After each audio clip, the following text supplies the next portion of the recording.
بسم اللہ الرحمن الرحیم، السلام علیکم ورحمۃ اللہ وبرکاتہ۔ عابد راجہ چینل کی طرف سے آج میں اپنے دوستوں کو رسول اللہ صلی اللہ علیہ وآلہ وسلم کا ایک فرمان بتاؤں گا۔ اس سے پہلے میں اپنے تمام دوستوں سے گزارش کروں گا کہ اس ویڈیو کو آپ نے آگے ضرور شیئر کرنا ہے اور اس چینل کو ضرور سبسکرائب کریں۔ تو شروع کرتے ہیں۔ بسم اللہ الرحمن الرحیم۔ رسول اللہ صلی اللہ علیہ وآلہ وسلم نے ارشاد فرمایا، بیوی سے ناراض ہونے میں جلدی نہ کرو، اگر ایک عادت پسند نہ آئے گی تو دوسری عادت پسند آ جائے گی۔ مسلم کی حدیث ہے۔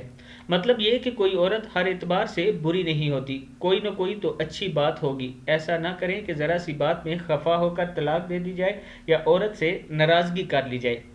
یہ رسول اللہ صلی اللہ علیہ وسلم کا فرمان ہے کہ بیوی سے ناراضگی میں جلدی نہ کرو، اگر اس کی ایک عادت آپ کو پسند نہیں آتی تو دوسری عادت پسند آ جائے گی۔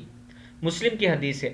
اب میں اپنے دوستوں سے گزارش کروں گا کہ ہمارے معاشرے میں آج کل یہ برائی بہت زیادہ پھیل چکی ہے کہ طلاق کی شرح جو ہے وہ بہت اوپر چلی گئی ہے، اسی وجہ سے کہ چھوٹی چھوٹی باتوں پہ آپس میں ناچاکی ہوتی ہے، لڑائی جھگڑے ہوتے ہیں اور شوہر فوراً سے بول دیتا ہے کہ میں تمہیں طلاق دیتا ہوں۔ اس چیز سے بچا کریں۔ یہ رسول اللہ صلی اللہ علیہ وآلہ وسلم کا فرمان میں نے آپ تک پہنچا دیا، اب اس پر عمل کرنا آپ کی ذمہ داری ہے۔ اگر نہیں کریں گے تو کل اللہ کو جواب دہ ہوں گے۔ السلام علیکم ورحمۃ اللہ وبرکاتہ۔